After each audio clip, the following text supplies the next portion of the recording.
گاندھی جی نے مجھے کہا کہ بمبئی آ جاؤ۔ میں جب کبھی بمبئی یا سیواگرام جاتا، ایک رات دلی میں گاندھی جی کے بیٹے دیوداس کے پاس ٹہرتا۔ اس کی بیوی راج گوپال آچاریہ کی بیٹی تھی۔ وہ میری بہت آؤ بھگت کرتی تھی۔ چونکہ میں اکثر تھرڈ کلاس میں سفر کرتا تھا، اس لیے یہ طویل سفر اذیت ناک ہوتا، لہٰذا میں یہاں کچھ آرام کر لیتا تھا۔ دوسرے دن میں بمبئی گیا۔ گاندھی جی برلا کے گھر میں تھے۔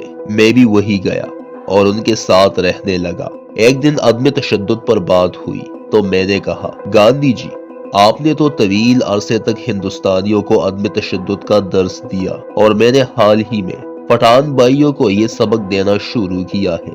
میرے پاس اتنے ذرائع اور کارکن بھی نہیں جتنے آپ کے پاس ہے، مگر 1942 کی جنگ کے دوران ہندوستان میں وہ صحیح پیمانے پر تشدد ہوا، لیکن صوبہ سرحد میں انگریزوں کے ظلم اور اشتعال کے باوجود پٹھانوں نے تشدد سے گریز کیا۔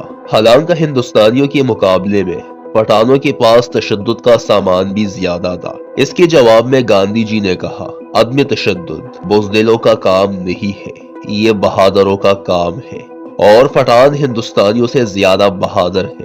یہی وجہ ہے کہ انہوں نے تشدد کی راہ اختیار نہیں کی۔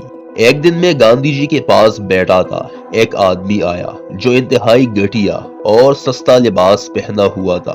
اس نے جیب سے کچھ نوٹ نکالے اور گاندھی جی کو پیش کیے۔ گاندھی جی نے پوچھا، کتنے ہیں؟ اس نے جواب دیا، 70,000۔ گاندھی جی نے کہا، اسے 1 لاکھ کر دو۔ وہ گیا اور دوسرے دن 1 لاکھ روپے لے آیا۔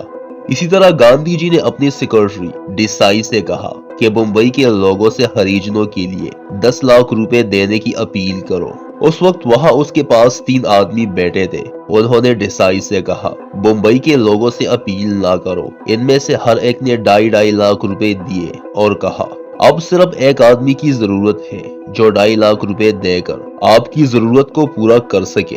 اسی طرح گاندھی جی نے جب ابتدا میں آزادی کی تحریک شروع کی تو انہوں نے قوم سے 1 کروڑ روپے طلب کیے۔ قوم نے انہیں کروڑ سے زیادہ روپے دیے۔ اسی طرح قومی خدمت کے لیے اگر انہیں 1 آدمی کی ضرورت ہوتی تو انہیں 100 آدمی اپنی خدمات پیش کرتے۔ قوم کی بہبود کے لیے وہ جو کام بھی کرتے، ان میں ہزاروں آدمی ان کی مدد کو تیار ہو جاتے۔ مگر صوبہ سرحد میں ہم جو کچھ بھی کرنا چاہتے وہ صرف زبانی تبلیغ اور حالی ہاتھ سے کرنا پڑتا، کیونکہ ہمارے ساتھ کسی نے مالی امداد نہیں کی۔ الٹا ہمارے خلاف الزام تراشی ہوئی کہ ہم نے کوئی تعمیری کام تو کیا نہیں اور قوم کے پیسے کہاں گئے۔